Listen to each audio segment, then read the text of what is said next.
Friends, ఈరోజు మీకు నేను బరువు తగ్గించుకోవడానికి, షుగర్ తగ్గించుకోవడానికి అద్భుతంగా పనిచేసే జొన్నలతోటి ఒక రుచికరమైన రెసిపీ చేసి మీకు చూపిస్తాను ఈరోజు.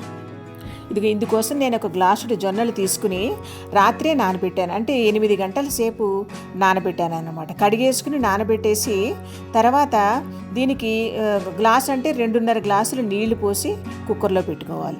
మనం చేసే ముందు ఒక 2 గంటల ముందు ఇలా 2 స్పూన్లు గసగసాలు కూడా నానబెట్టుకున్నాను.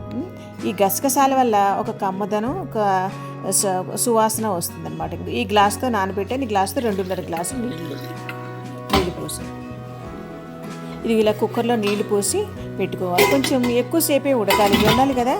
2-3 విజిల్స్ వచ్చాక కాస్త ఎక్కువసేపే సిమ్లో పెట్టుకోవాలి. సిమ్లో పెట్టి ఉడికించుకోవాలి, మెత్తగా ఉడకాలి. జొన్నల్లో ఫైబర్ చాలా ఎక్కువ ఉంటుందన్నమాట, అది ఉడకాలి. ఇప్పుడు కుక్కర్ మూత తీసి చూద్దాం. చాలా మంచిగా చాలాసేపు ఉంచాం కనుక మెత్తగా ఉడికిపోయి ఉంటాయి. వీటిలో ఫైబర్ ఎక్కువ ఉంటుంది కనుక కొంచెం ఉడకడానికి టైం పడుతుంది అనమాట. ఇలా కుక్కర్ మూత తీయగానే ఎంత ఘుమఘుమ కమ్మటి వాసన అండి. చూడండి, చక్కగా గుండ్రంగా చక్కగా ఉడికిపోయాయి. అప్పుడప్పుడు మన రోజు రైస్ తినే బదులు ఇలా చేసుకుని తింటూ ఉండాలి. ఇదిగో చూసారా, మెత్తగా ఉడికిపోయాయి. కానీ మరీ సాఫ్ట్గా ఉడకదు. జొన్నలో ఫైబర్ ఎక్కువ ఉంటుందన్నమాట. అందుకోసమే ఇది బరువు తగ్గడానికి, షుగర్ తగ్గించుకోవడానికి అంత చక్కటి ఆహారం అని చెప్తారు. ఇలాగా స్పూన్ తోటి కదుపుతుంటే ఎంత ఘుమఘుమలు వస్తున్నాయంటే స్పెషల్గా మన వారానికి 2-3 సార్లైనా ఇలా చేసుకు తినాలండి. ఎందుకంటే రోజు అన్నం తినే బదులు మధ్య మధ్యలో ఇది చేసుకుంటే ఆరోగ్యానికి ఆరోగ్యం, రుచిలో ఒక మార్పు ఉంటుంది. రుచిలో మార్పు ఉంటుంది అనమాట. మనకి చేంజ్ కూడా ఉండాలి కదా. చూడండి, చక్కగా ఉడికిపోయాయి. దీనిలోకి నేను కాస్త ఎండు కొబ్బరి కూడా మిక్సీలో వేసుకుని పొడి చేసుకుని సిద్ధం చేసుకున్నాను. ఇప్పుడు మూకుడు పెట్టుకుని స్టవ్ మీద దానిలో 3 స్పూన్లు నూనె వేసుకుని దానిలో పల్లీలు, కొంచెం పచ్చిశనగపప్పు, కొద్దిగా వేగిన తర్వాత కొద్దిగా ఆవాలు, 2 మిరపకాయలు, మనం నానబెట్టి సిద్ధం చేసుకున్నాం కదా, గసగసాలు, కరివేపాకు, 2-3 పచ్చిమిరపకాయ ముక్కలు వేసుకుని ఇవన్నీ వేగిన తర్వాత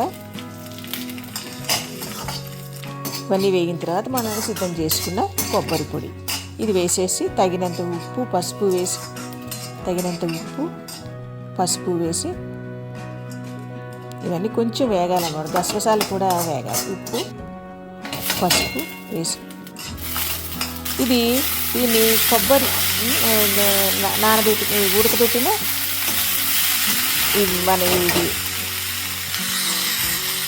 ఉడకబెట్టిన వాటిని వేసేసి చూసారా ఎంత బాగా ఉడికాయో జొన్నలు. చక్కగా నోరు ఊరుతుంది కదా, చూస్తుంటే ఆ షేపే చక్కగా రౌండ్. లాస్ట్ ఏంటంటే నేను కొంచెం పులిహార పొడి కూడా వేసినానండి.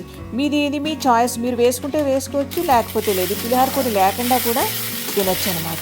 నేను పులిహారలో చేద్దాం అనుకున్నాను. పులిహార లేకపోతే కొబ్బరి జొన్నల రైస్ అనుకోవచ్చు, కమ్మగా ఉంటుంది. ఇది పులిహారలో కొబ్బరి ఏమిటంటారా, ఈ మిక్సింగ్ కర్ణాటకలో ఒక వాసు పులిహార పొడి అని ఒకటి ఉండేదండి. ఎంత అద్భుతమైన రుచి అంటే దానిలో కొబ్బరి వేసేవాడు అనమాట. అందుకని ఈ కాంబినేషన్ మీరు చేసి చూడండి. మీరు చేసి చూసి మరి నాకు కూడా కామెంట్స్లో చెప్పండి. దీనిలో గసగసాల గుమగుమలతో, పులిహార పొడి గుమగుమలతో మరి రెసిపీ చాలా చాలా అందులో ఆ రౌండ్ బాల్స్ పంటి కింద పడుతుంటే ఆ ఫీలింగే వేరు. మన అస్తమానం అన్నం కాకుండా ఇలా వేరే వెరైటీగా కూడా చేసుకుని తింటూ ఉండాలి. ఆ గసగసాల గుమగుమలు అయితే కమ్మదనం కూడా యాడ్ అయింది. మరి పులిహార పొడి మాత్రం మీ చాయిస్. మరి మీరు కూడా చేసి చూసి మీకు ఎలా వచ్చిందో, ఎలా అనిపించిందో నాకు కామెంట్స్లో చెప్పండి. చూడండి, అలా చూస్తుంటే ఆ రౌండ్ బాల్స్ని తింటుంటే ఎంత హాయిగా ఉంటుంది అనిపిస్తుంది కదా మీకు కూడా. మరి చేసి చూడండి. Okay, thank you.